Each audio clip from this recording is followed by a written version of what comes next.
So thanks, Samantha, for putting this together.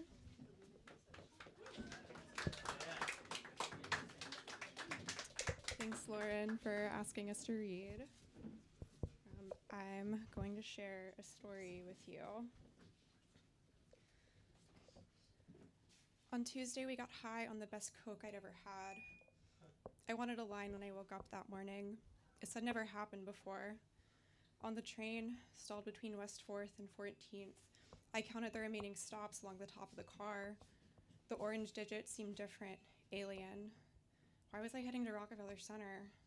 My job didn't feel real or important. Around 3, Liam sent me a message. What are you doing later?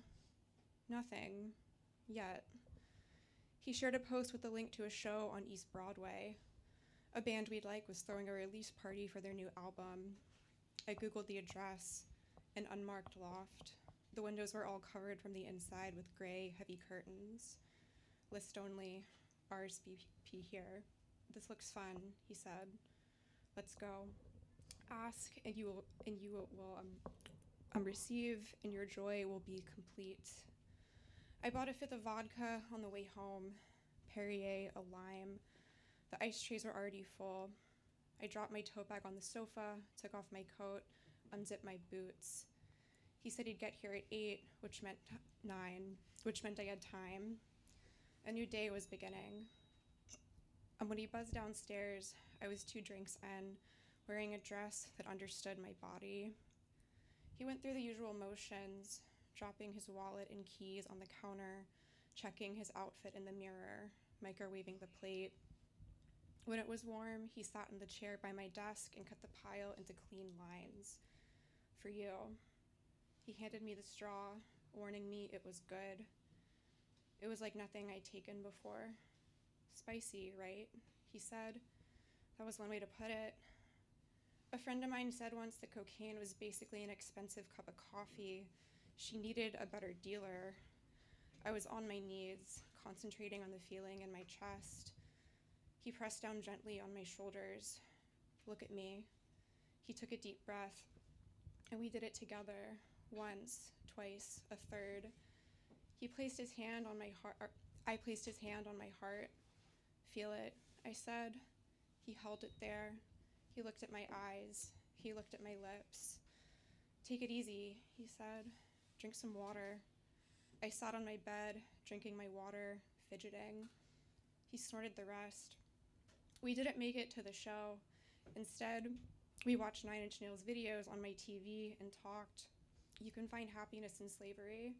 Then Trent threw his guitar on stage and slammed the keyboard against the drummer's platform with his hips until the keyboard was good and fucked up too. Someone we knew texted Liam about the after at a club not too far from mine. Then Mira called and asked if we were doing anything. She'd meet us halfway. We suited up, filled the flask, and left. It was a beautiful night, late October, unseasonably warm, and we talked about how good it felt. We ran into Mira on Essex. You too, she said, wrapping an arm around each of our shoulders, and we kept walking. Liam asked her about Gavin, who was on the way home from rehab. He lasted 2 days, and this surprised none of us. Gavin was one of those people allowed a plan B, a plan C. Plan C was his rich uncle's loft in Tribeca, a 20-minute walk from the methadone clinic on Lafayette. That was the deal. You can get your fix, but not heroin. How many times had he heard this? We're not really talking, she said. It's killing me to be apart from him. I thought of the ways dependency deludes itself into the condition of love, how it wants to be love, but it isn't. He was quiet. It's for the best, he said. And one of our friends was in love with Gavin, which made things even more complicated. She was only attracted to men who were unavailable, and men in relationships were the best kind of unavailable. We were getting drinks at a dive bar in the village when it all came out. She showed me a long text message he'd sent her 2 days before. It was truly heartfelt. I love you as a friend, she said, handing me her phone, emphasizing friend. I read it twice. What I saw was, I can't be the man you need. My dad was an addict, she told me, staring at the ice in her drink. so I get it. I was quiet. He's so full of shit, she said. Now he's ghosting me. I thought, if only you knew. When someone tells you the truth, listen. No one patrolled the bathrooms at Home Sweet Home. The largest one was empty. The lights were red. We locked the door, crowded around the sink, and took turns taking bumps with my keys. Mira noticed the bag of dope in Liam's stash. Can we do some? She asked. Just a little. He glanced at me in the mirror, then back to the Zippo case in his hands. Not here. And then she understood. He told me once that heroin felt like love, but only the first time. After that, it was just hard work. It happened at my apartment. It wasn't planned. It just happened.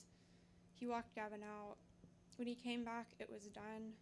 I'm sorry, he said. Then, oh my God. And then he sank to the floor.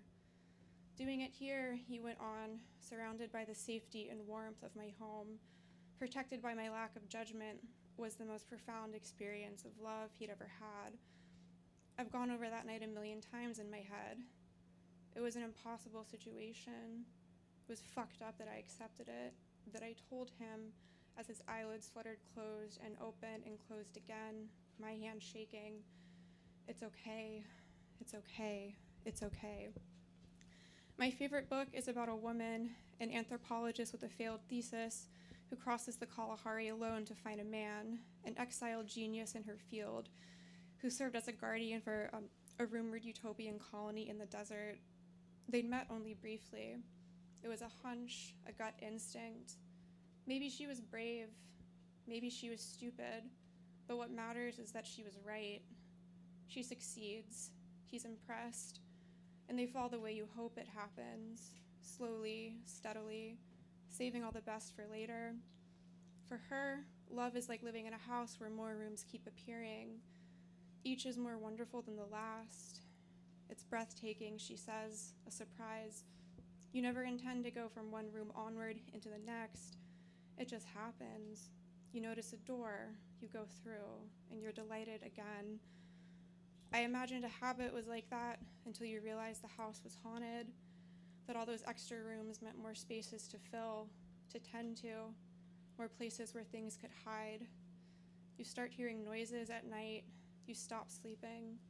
One day, the next door you open slams in your face.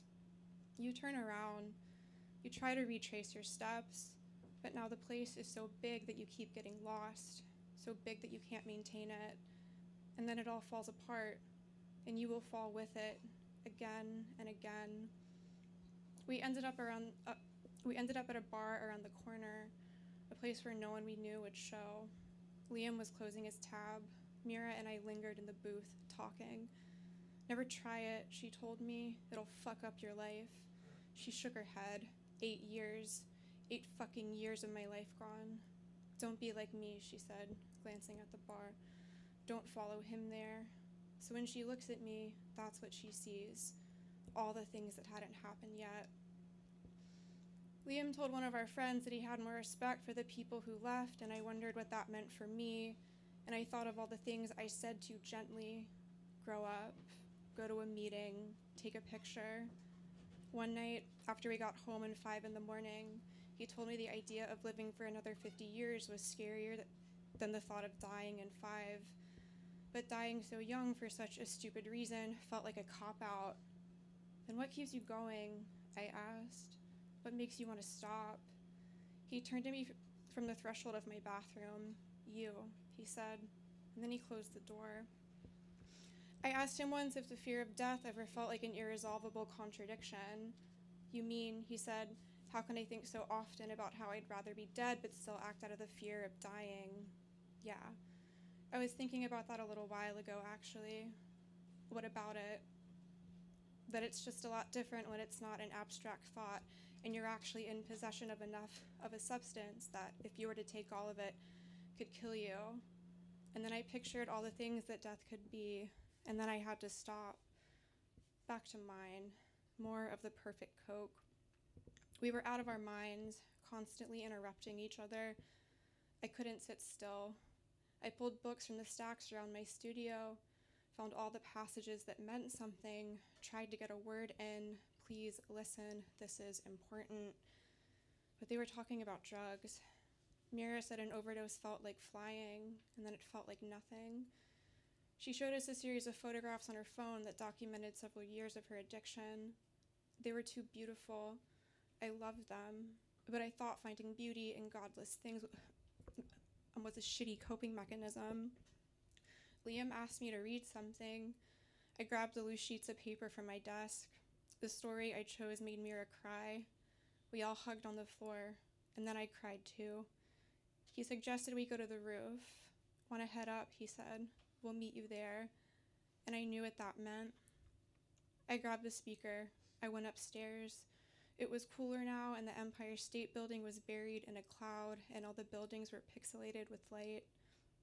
Back when rent was still cheap, the view felt like something I'd stolen. Other times I'd think, so this is what I came here for? They came back looking calm and steady. I was coming down. It was after 3 a.m. We smoked a couple of cigarettes and walked Mira the few blocks back to her place. We said goodbye, I love you, call me, lingering at the glass door until she made it up the first flight of stairs. Before we went home, he needed cigarettes, and we were out of vodka, so he needed a beer, and so the night wasn't over yet. In a Silver Jew song, David Berman wrote, "Repairs the dream of a broken thing. Realizing is how it feels when it happens to you. We'll set our souls aside and walk away." 3 years ago, he hanged himself in his apartment, and that's how you know all the lyrics are true. In November, when my favorite band played a show in Brooklyn, you could make out the track marks running down the frontman's arms. He didn't even sing, he just screamed. My favorite song is about finding your way back into them, throwing your faith in some hypothetical prayer. I never believed in God until I saw what he could do, intervening, directing. The best piece of writing advice I'd heard was to write about where love isn't. I can't do that because half of every story will be missing. We go around leaving holes in each other, space that wasn't there before, that we'll just learn to live with. Rooms with furniture will cover and doors will lock. This is for anyone who suffers. This is for anyone who's trying. There was no beer at the bodega. Better luck on A. He told me to stay close. I saw us in third person, 2 broken people hustling up C in the cold, turning down all the men who ask us for cigarettes and pocket change. When life feels like a movie, you'll do anything to keep it going. Sometimes I'm afraid there's only one way this can end. Someone will stop us. Someone will stick a gun in my face. I hope they blow my head off. I hope you're the last thing I see. When we die, we won't go anywhere. That thought used to comfort me. Now it makes me sick. If all the lighthouses are decommissioned, I'll burn them down. I'll build something better. I'll make bad bets. I'll believe in the gamble. I'll say, fuck the odds. One day we'll get lucky. One day we'll win. Thanks, guys.